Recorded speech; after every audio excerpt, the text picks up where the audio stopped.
मैं विपिन कुमार।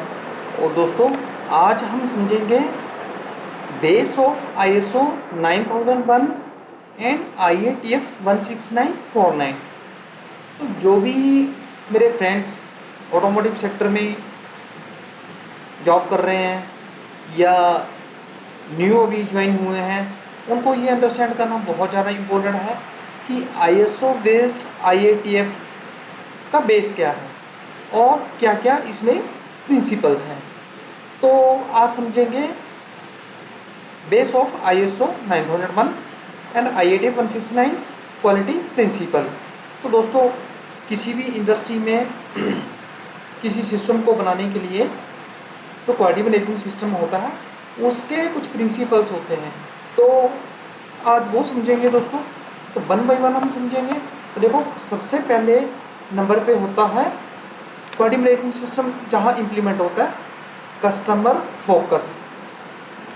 दूसरे नंबर पे होता है लीडरशिप, जो ISO बेस्ड IATF है ना।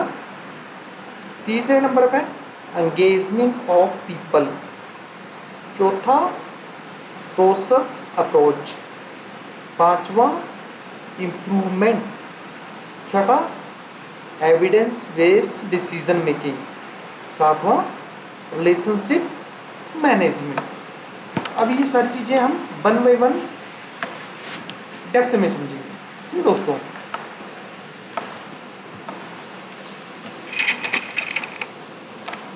तो कस्टमर फोकस है ना, क्वालिटी मैनेजमेंट प्रिंसिपल में कस्टमर फोकस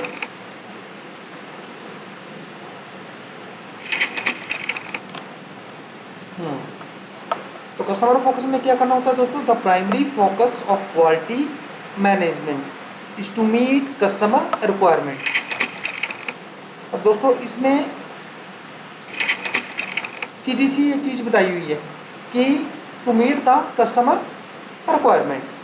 कस्टमर फोकस में मेनली एक ही काम करना होता है हमें कि कस्टमर की जो रिक्वायरमेंट होती है हमको उसको फुलफिल करना होता है या मीट करना होता है।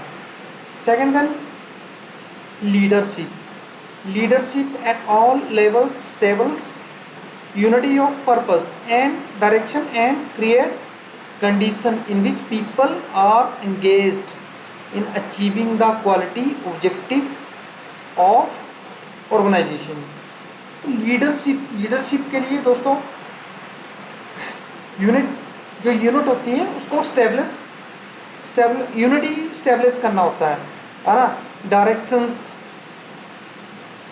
जो होती है, एंगेजमेंट जो पीपल को एंगेज करके और क्वालिटी ऑब्जेक्टिव डिफाइंड करके ऑर्गेनाइजेशन में एक लीडरशिप की जो अप्रोच है उसको इम्प्लीमेंट करना होता है दोस्तों। तो तीसरे में बता रहा है दोस्तों engagement of people. It is essential for organisations that all people are competent, empowered and engaged in delivery value. Such people throughput the organization announce its capability to create value। तो दोस्तों, इसमें एंगेजमेंट के बारे में discuss कर रहा है ये कि पीपल का एंगेजमेंट, जितने भी एम्प्लॉयज़ काम करते हैं उनका एंगेज करके है ना, और ऑर्गेनाइजेशन में पीपल्स जितने भी हैं वो कैपेबिलिटी क्रिएट करना, सिस्टम को इम्प्लीमेंटेशन के लिए organisation that people are competent people जो है उनको कॉम्पिटेंट बनाना है ना, एंगेज करना और सिस्टम को डेवलप करने के लिए एंगेज करना, एंगेजमेंट। देन अगला है process approach. Consistent and predictable result are achieved more efficiently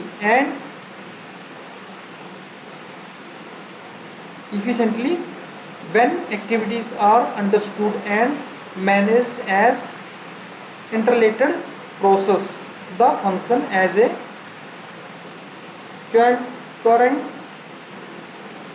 coherent system है ना। प्रोसेस अप्रोच, प्रोसेस की जो अप्रोच है predictable result and achieve, process approach के ऊपर काम करके रिजल्ट, अचीवेबल रिजल्ट मोर इफिशेंटली, देन एक्टिविटीज़ अंडरस्टूड, जो एक्टिविटीज़ होती हैं उसको अंडरस्टैंड करके उसके जो रिजल्ट है उसको अचीव करके मैनेज इंटरलेटेड प्रोसेस फंक्शन, जो फंक्शंस के रिलेटेड है तो उसके सिस्टम को इम्प्लीमेंट करके एक्टिविटीज़ को डिफाइंड करके अंडरस्टैंड करके फिर उसको मैनेज करना है, देन उसको अचीव करना है।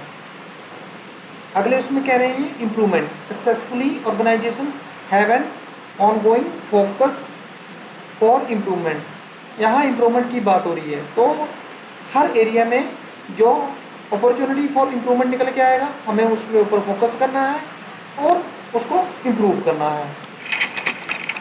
उसके बाद दोस्तों evidence based decision making, decision based on analysis and evaluation of data information are more likely produce desired result। evidence based decision, यहाँ बात हो रही है कोई भी काम करेंगे तो उसका डिसीजन एविडेंस बेस्ड पे होना चाहिए। मान लो कि कोई पार्ट्स हैं उसमें कोई चीज़ चेक कर रहे हैं तो उसका रिपोर्ट्स होना ज़रूरी है, उसकी टेस्टिंग होना ज़रूरी है। हम कोई उसका डिसीजन लेंगे तो उसका एविडेंस होना चाहिए, एविडेंस के बिहाफ पे हम उसका डिसीजन लें। तो यहाँ एविडेंस बेस्ड डिसीजन मेकिंग की बात हो रही है तो यहाँ इस तरह से एविडेंस बेस्ड का वो डिसीजन लेने के लिए बात कर रहे हैं। कुछ डिज़ायर रिजल्ट, इसका रिजल्ट जो डिज़ायर रिजल्ट आएगा। Relationship management for sustained success, organisation manage their relationship with interested parties such and suppliers. Relationship, यहाँ बात हो रही है सक्सेस की। अगर सक्सेस कोई टास्क लिया उसको सक्सेस करा, सस्टेन करा है, देन रिलेशनशिप मैनेजमेंट में रिलेशनशिप का जो अप्रोच है उसको इम्प्लीमेंट करना है थ्रू रिवार्ड, अवार्ड, मोटिवेशनल, है ना, इस टाइप की interested parties, such type of supplier. और सप्लायर को भी एंगेज करना है, उसकी परफॉर्मेंस जो है अगर उसकी अच्छी है तो उसको भी अवार्ड या परफॉर्मेंस अवार्ड को इस टाइप की एंगेजमेंट करके उसको रिलेशनशिप मैनेजमेंट में उस इम्प्लीमेंट करके करना है। तो आज के लिए दोस्तों यही इस टाइप का वीडियो लेके आया था मैं, ताकि जो भी मेरे कलीग्स हैं, न्यू कलीग्स हैं या न्यू इंजीनियर्स वगैरह जो भी हैं उनको काफ़ी प्रॉब्लम्स रहती हैं इंटरव्यू फेस करने की, कुछ चीज़ें अंडरस्टैंड नहीं होती हैं। तो आज का वीडियो उन्हीं के लिए था दोस्तों। उम्मीद है आपको वीडियो में काफ़ी क्लियरिटी हुई होगी। एविडेंस बेस्ड डिसीजन के लिए, रिलेशनशिप मैनेजमेंट के लिए, process approach, focus on code है ना, 7 क्वालिटी मैनेजमेंट सिस्टम जो है इसके रिलेटेड। तो आज के लिए दोस्तों इतना ही। चैनल को सब्सक्राइब करो, वीडियो को ज़्यादा से ज़्यादा शेयर करो, और आने वाले टाइम में बहुत अच्छी वीडियो आपको आने वाले हैं चैनल में। बहुत मेरी जितनी भी लर्निंग है प्रोफेशनल और प्रोफेशनल एक्सपीरियंस है, मैं थ्रू चैनल आपको सारा 1 बाय 1 आपको बैक टू बैक वीडियो उसमें आते रहेंगे। तो चैनल को ज़्यादा से ज़्यादा शेयर करो और बेल आइकन भी ज़रूर दबा देना। वीडियो बनाने के लिए बहुत मेहनत लगती है और वीडियो बनाने के बाद आपका कहीं ना कहीं कोई फ़ायदा होता है, तो प्लीज़ चैनल को आप ज़्यादा से ज़्यादा शेयर करो। Thank you. आज के लिए इतना ही, धन्यवाद।